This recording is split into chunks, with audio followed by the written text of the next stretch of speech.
Students, मैं Dimple MDM online study channel पे आपका हार्दिक स्वागत करती हूँ। आज हम बीएससी सेकंड ईयर की इनऑर्गेनिक केमिस्ट्री स्टार्ट करेंगे। ऑर्गेनिक केमिस्ट्री के आपके यूनिट नंबर 3 है कोऑर्डिनेशन कंपाउंड। तो हम आज कोऑर्डिनेशन कंपाउंड से स्टार्ट कर रहे हैं।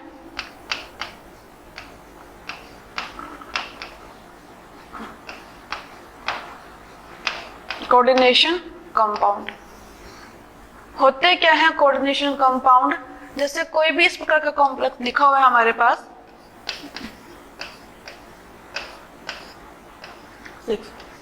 तो इनकी डेफिनेशन क्या है? कोई भी धातु परमाणु या आयन किसी अन्य आयन से अगर कोऑर्डिनेशन बॉन्ड से बंधे हुए हैं तो उन्हें हम क्या बोलते हैं? Coordination compound. जैसे यहाँ पे फेरिस है, जैसे हमारे यहाँ पे कोई भी धातु आयन, हमारे यहाँ पे धातु क्या है? फेरिस है। वो किसी भी अन्य आयन से अगर कोऑर्डिनेशन बॉन्ड से बंधे हुए हैं तो उन्हें हम क्या बोलते हैं? Coordination compound. जैसे यहाँ पे फेरिस है, वो कार्बोनिल से कौन से बॉन्ड से बंधा हुआ है? कोऑर्डिनेशन बॉन्ड से, तो इन्हें हम क्या बोलते हैं? Coordination compound. और कोऑर्डिनेशन कंपाउंड की प्रॉपर्टी क्या है? कोऑर्डिनेशन कंपाउंड सॉलिड भी स्टेबल होते हैं, लेकिन इसके साथ साथ ये एक्वस सॉल्यूशन में भी स्टेबल होते हैं। कहने का मतलब ये है, ये एक्वस सॉल्यूशन में अपने आयनों में वियोजित नहीं होते। जैसे अगर मैं इसको वाटर में डिसॉल्व करूं तो ऐसा नहीं है कि मुझे फेरिस और कोबाल्ट अलग अलग टाइप के आयन मिलेंगे, ये अपने आयनों में डिसॉल्व नहीं होगा। अगर इसके बारे में इस प्रकार का एग्जांपल लूं, जैसे F4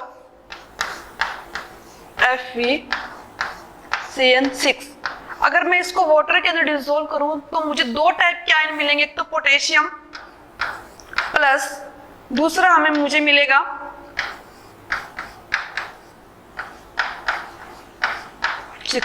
माइनस। ये दो टाइप के आयन मिलेंगे। ऐसा नहीं होगा कि मुझे फेरिस प्लस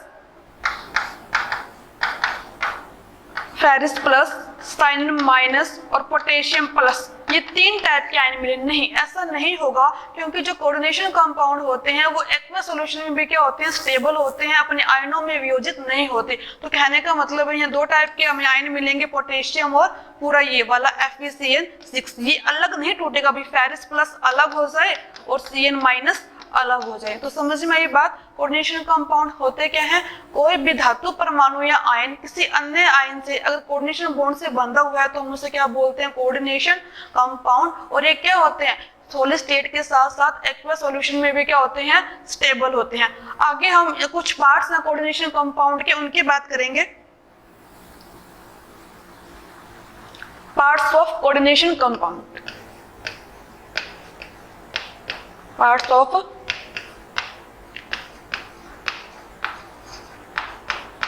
कोऑर्डिनेशन कंपाउंड।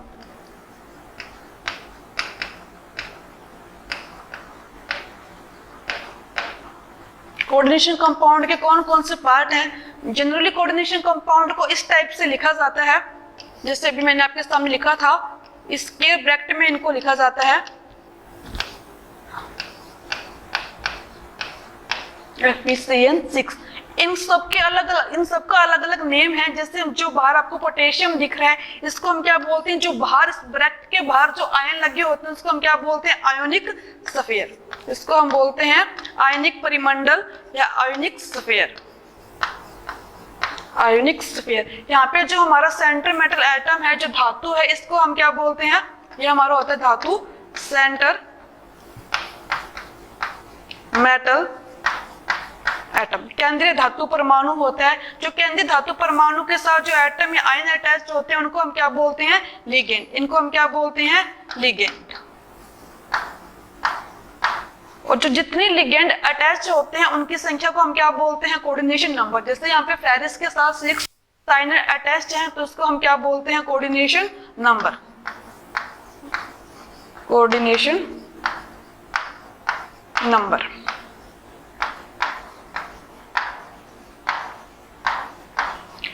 इस पूरे को हम क्या बोलते हैं? जो ब्रैकेट के अंदर लिखा हुआ है जैसे फेरिस और साइनिन, इस पूरे को हम मिला के क्या बोलते हैं?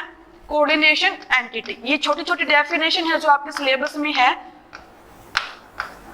Coordination entity. देख लिया आपने, ये जो बाहर आयन लगे होते हैं ब्रैकेट के बाहर, ये होते हैं आयोनिक स्फीयर, इसको हम बोलते हैं आयोनिक स्फीयर। जो हमारा केंद्रीय धातु परमाणु है इसको हम बोलते हैं सेंट्रल मेटल आयन। जो इसके साथ लिगेंड अटैच होते हैं, साइनाइड ये होते हैं लिगेंडी, और जितने लिगेंड अटैच हैं उनको हम क्या बोलते हैं, कोऑर्डिनेशन नंबर। जो पूरा ब्रैकेट के अंदर लिखा हुआ है इसको पूरा मिला के क्या बोलते हैं हम, कोऑर्डिनेशन एंटिटी। अगर हम अलग अलग बात करेंगे अब कि कोऑर्डिनेशन एंटिटी क्या होती है, कोऑर्डिनेशन नंबर क्या होते हैं, लिगेंड क्या होते हैं, केंद्रीय धातु परमाणु क्या होती है, आयोनिक स्फीयर क्या होते हैं। तो सबसे पहले हम बात करते हैं सेंट्रल मेटल केंद्रीय धातु परमाणु के। देखो सेंट्रल मेटल आयन क्या होते हैं, एग्जांपल मैं लिख देती हूँ यहाँ पे। ये है निकल tetra carbonyl. Central metal atom क्या होते हैं, जो किसी अन्य आयन से, जैसे हमारे निकल है वो किसी अन्य आयन से एक निश्चित ज्यामिति से बंधे होते हैं, वो क्या होते हैं, केंद्रीय सेंट्रल मेटल आयन या केंद्रीय धातु परमाणु। जैसे यहाँ पे निकल है वो कार्बोनिल से किसी एक निश्चित ज्यामिति से परिबद्ध है। निश्चित ज्यामिति का मतलब है जैसे अष्टफलकीय है, चतुष्फलकीय है, मतलब ऑक्टाहेड्रल, टेट्राहेड्रल, इस टाइप से एक निश्चित ज्यामिति होती है। मतलब ऐसा नहीं है कि हमने कोई भी उसकी स्ट्रक्चर बना दी, एक पर्टिकुलर ज्यामिति से क्या होते हैं, इससे बंधे होते हैं। ये होती है हमारी सेंट्रल मेटल। दूसरी अगर हम बात करें किसकी, लिगेंड की, लिगेंड की बात करें अगर हम, तो लिगेंड क्या होते हैं, केंद्रीय धातु परमाणु से जो आयन बंधे होते हैं वो क्या होते हैं, लिगेंड। ये हमारे यहाँ पे क्या है, केंद्रीय धातु परमाणु निकल, इससे बंधा हुआ कौन है, 4 कार्बोनिल बंधे हुए हैं, ये क्या है, लिगेंड। और लिगेंड के पास क्या होते हैं, लोन पेयर इलेक्ट्रॉन। लिगेंड के पास लोन पेयर इलेक्ट्रॉन होते हैं, नेगेटिव चार्ज होता है, यानी कहने के मतलब है इनके पास इलेक्ट्रॉन की अधिकता होती है, जिससे अपने ये इलेक्ट्रॉन किसको दे सकते हैं, केंद्रीय धातु परमाणु को दे सकते हैं। और जब भी कोई लिगेंड केंद्रीय धातु परमाणु को इलेक्ट्रॉन देता है तो उनके बीच में कौन सा बॉन्ड बनता है, कोऑर्डिनेशन बॉन्ड। जैसे अगर यहाँ पे CO कार्बोनिल अगर निकल को अपने इलेक्ट्रॉन देगा तो इनके बीच में कौन सा बॉन्ड बनेगा, कोऑर्डिनेशन बॉन्ड। इसके भी अलग अलग टाइप है लिगेंड के। सबसे पहला टाइप है मोनोडेंटेड,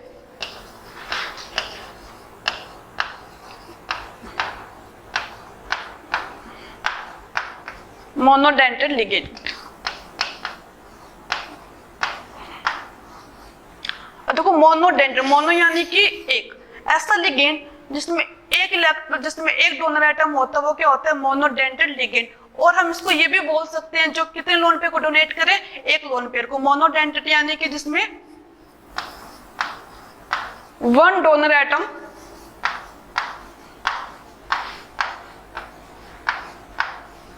मोनोडेंटेड यानी कि जिसमें 1 डोनर एटम होता है। 1 डोनर एटम को कहने का मतलब है जैसे यहाँ पे 4 CO लगे हुए हैं, यहाँ पे तो कितने हो गए, 4, लेकिन 1 का मतलब कि जिसमें कार्बोनिल में जैसे C दे सकता है, ऑक्सीजन नहीं दे सकता, तो यानी कि यहाँ पे एक एटम इलेक्ट्रॉन अपने दे सकता है। और इसी प्रकार से अगर मैं बाइडेंटेड की बात करूं,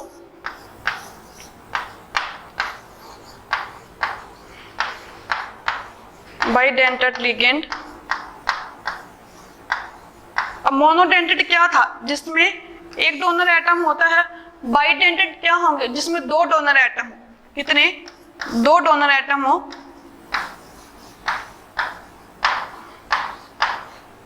जिसमें 2 डोनर एटम हो। और ट्राइडेंटेड क्या होगा, जिसमें 3 डोनर एटम हो। ट्राइडेंटेड क्या होगा,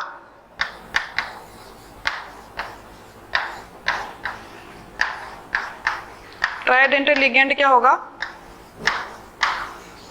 जिसमें 3 डोनर एटम प्रेजेंट हो।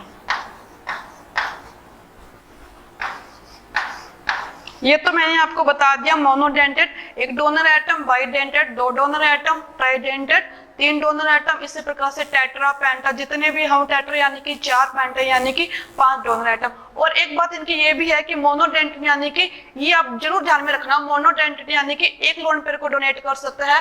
बाइडेंटेड यानी कि 2 लोन पेयर को डोनेट कर सकता है। ट्राइडेंटेड यानी कि 3 लोन पेयर को डोनेट कर सकता है। टेट्राडेंटेड यानी कि 4 लोन पेयर को डोनेट कर सकते हैं। बाइडेंटेड लिगेंड के कुछ एग्जांपल है जो आप ध्यान रखना। बाइडेंटेड लिगेंड में कुछ एग्जांपल बता रही हूँ आपको। जो मोस्टली यूज होते हैं, आगे हम नोमेनक्लेचर करेंगे तो काम आएंगे वहां पे।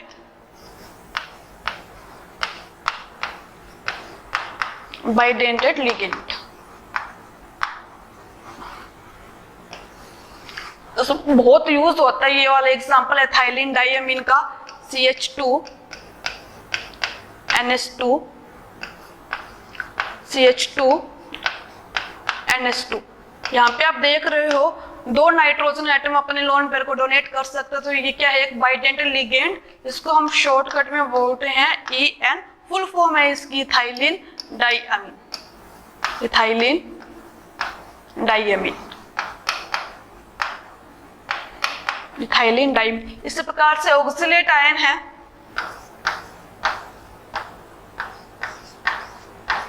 ऑक्सिलेट आयन, ऑक्सिलेट आयन, इसको हम रिप्रेजेंट करते हैं शॉर्टकट में OX से। चार्ज कितना होता है इसके पास, एक इस वाले ऑक्सीजन पे माइनस चार्ज है और एक इस ऑक्सीजन में माइनस चार्ज है। टोटल कितना चार्ज होगा इस पे, -2 चार्ज। और इथाइलिन डाइअमीन पे चार्ज कितना होता है, चार्ज। यहाँ पे आप देख रहे हो कि ये वाला ऑक्सीजन भी अपने इलेक्ट्रॉन को दे सकता है और ये वाला ऑक्सीजन भी अपने इलेक्ट्रॉन को दे सकता है। यानी कि कितने डोनर एटम हो गए, 2 डोनर एटम। तो ये क्या, एक बाइडेंटेड लिगेंड। ग्लाइसिनेट आयन है NH2 CH2 CW-। Glycinate ion है, ये ऑक्सीजन भी दे सकता है और ये नाइट्रोजन के पास क्या है, देखो अभी आपको मैंने बताया ना कि लिगेंड क्या होते हैं, जिसके पास चार्ज हो या लोन पेयर इलेक्ट्रॉन हो। तो देखो इस ऑक्सीजन के पास नेगेटिव चार्ज है और यहाँ पे नाइट्रोजन के पास क्या है, लोन पेयर इलेक्ट्रॉन है। तो ये भी इस धातु को अपने इलेक्ट्रॉन दे सकता है। एक तो ये हो गया ऑक्सीजन और एक ये हो गया नाइट्रोजन, यानी कि ये 2 डोनर एटम प्रेजेंट है। तो ये क्या है, एक बाइडेंटेड लिगेंड। इसी प्रकार से अगर कोई ट्राई हो तो 3 हो जाएंगे, टेट्रा हो तो 4 हो जाएंगे। अब एक बात और, अगर कोई भी, जैसे मैंने आपको एग्जांपल बताया था, मैं और लिख लेती हूँ, फेरिस पेंटाकार्बोनिल। अगर कोई भी लिगेंड इस धातु परमाणु के साथ एक से ज्यादा कोऑर्डिनेशन बॉन्ड बनाए, कोई भी लिगेंड इस धातु परमाणु एक ज्यादा लिगेंड बनाए, उसके लिए हम एक कॉमन नेम यूज करते हैं, मल्टीडेंटेड लिगेंड। मल्टीडेंटेड लिगेंड। जैसे बाइडेंटेड लिगेंड है इथाइलिन डाइअमीन, तो ये धातु परमाणु के साथ एक से ज्यादा, अब जैसे यहाँ पे ये CO लिखा हुआ है, तो एक CO एक फेरिस के साथ, एक CO कार्बोनिल एक फेरिस के साथ एक कोऑर्डिनेशन बॉन्ड बनाएगा। लेकिन बाइडेंटेड लिगेंड है इथाइलिन डाइअमीन, एक इथाइलिन डाइअमीन कितने कोऑर्डिनेशन बॉन्ड बनाएगा, 2 कोऑर्डिनेशन बॉन्ड बनाएगा। कहने का मतलब ये है, यदि कोई लिगेंड किसी धातु परमाणु के साथ एक से ज्यादा कोऑर्डिनेशन बॉन्ड बनाए तो उसके लिए हम एक कॉमन नेम यूज करते हैं, मल्टीडेंटेड लिगेंड। जैसे बाइडेंटेड है, ट्राइडेंटेड है, टेट्रा, पेंट है, तो इनको हम क्या, इनके लिए क्या यूज करते हैं, मल्टीडेंटेड लिगेंड। ये तो थी हमारी लिगेंड की बात। अब हम बात करते हैं कोऑर्डिनेशन नंबर की। आपको ये बता दिया सेंटर मैटर, ये बता दिया लिगेंड। अब हम इसकी बात करते हैं, क्या है ये, कोऑर्डिनेशन नंबर की।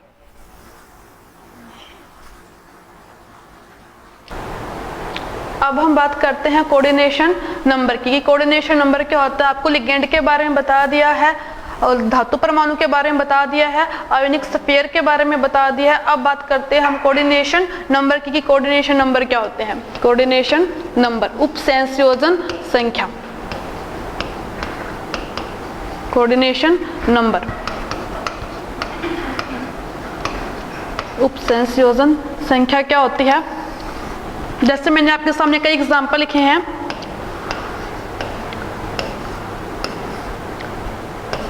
निकल के साथ ये 5 अमोनिया अटैच है और एक क्लोरीन अटैच है। कोबाल्ट के साथ Cl6 ये क्लोरीन अटैच है। फेरिस के साथ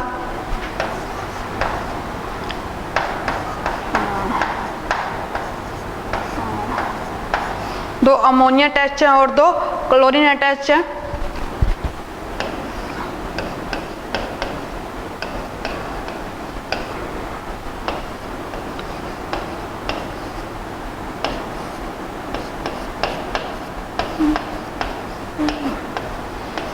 कोऑर्डिनेशन नंबर, कुछ एग्जांपल लिखे हैं मैंने यहाँ पे, आपके सामने। कोऑर्डिनेशन नंबर होता क्या है, जनरली हम यही बताते हैं कि धातु परमाणु के साथ जितने लिगेंड जुड़े होते हैं उनकी संख्या क्या होती है, कोऑर्डिनेशन नंबर। धातु परमाणु के साथ जितने लिगेंड जुड़े होते हैं उनकी संख्या क्या होती है, कोऑर्डिनेशन नंबर। देखो ये बात है, ये सिर्फ मोनोडेंटल लिगेंड के लिए तो सही है, लेकिन जब बाइडेंटल लिगेंड, ट्राइडेंटल लिगेंड आते हैं तब प्रॉब्लम हो जाती है। तो साथ में आप एक बात और ध्यान में रखेंगे कि कोई भी लिगेंड जितने लोन पे डोनेट कर सकता है वो क्या होता है, उसका कोऑर्डिनेशन नंबर।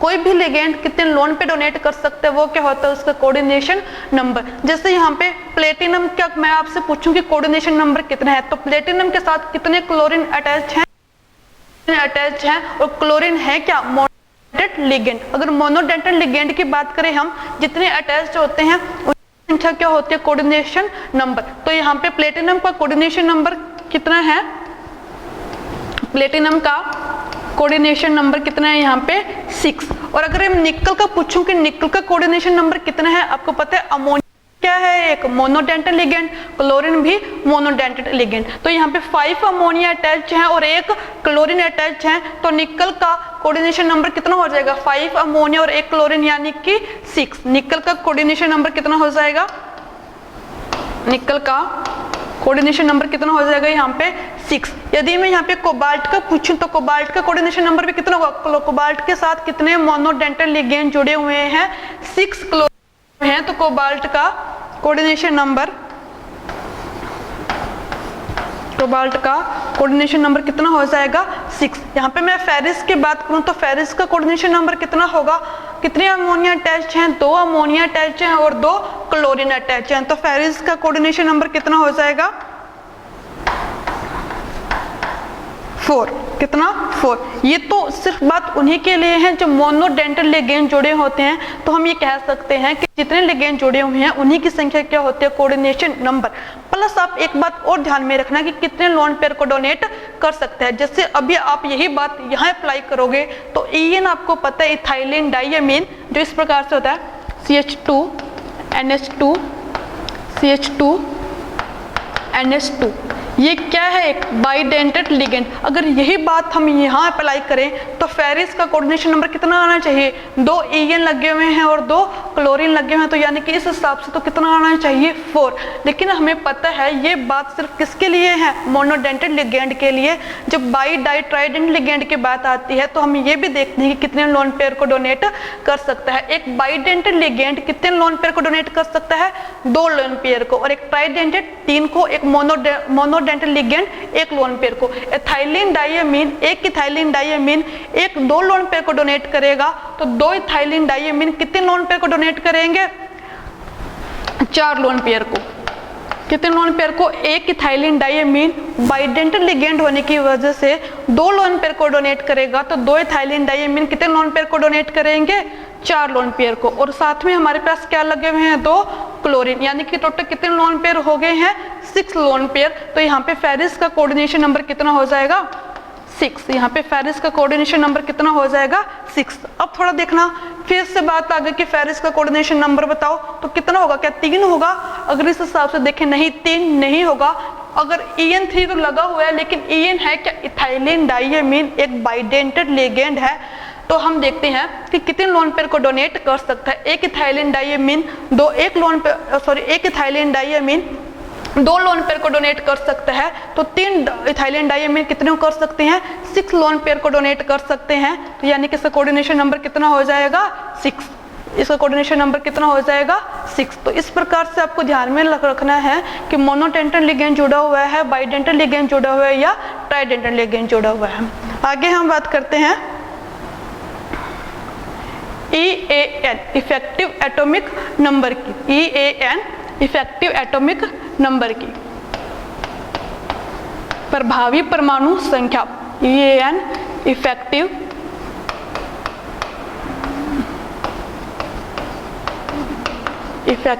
एटॉमिक नंबर, प्रभावी परमाणु संख्या की।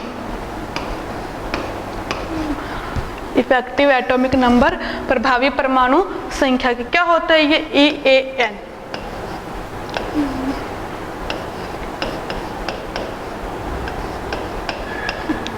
CN6। देखो इफेक्टिव एटॉमिक नंबर क्या होता है, जब भी किसी कॉम्प्लेक्स की फॉर्मेशन होती है, जो हमारा धातु परमाणु है वो लिगेंड से इतने इलेक्ट्रॉन को ग्रहण करता है कि उसका विन्यास कैसा हो जाए, उत्कृष्ट गैस जैसा।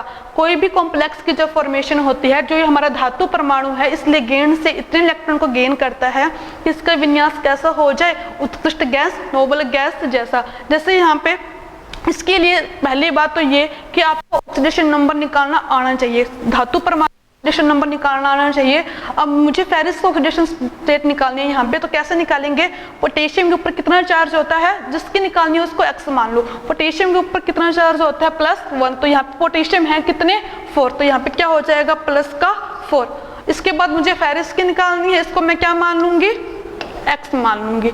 साइनाइड के ऊपर कितना चार्ज होता है, साइनाइड माइनस, कितना चार्ज होता है, माइनस, और साइनाइड है कितने, 6, यानी कि -6, माइनस कितना, 6 इक्वल टू 0।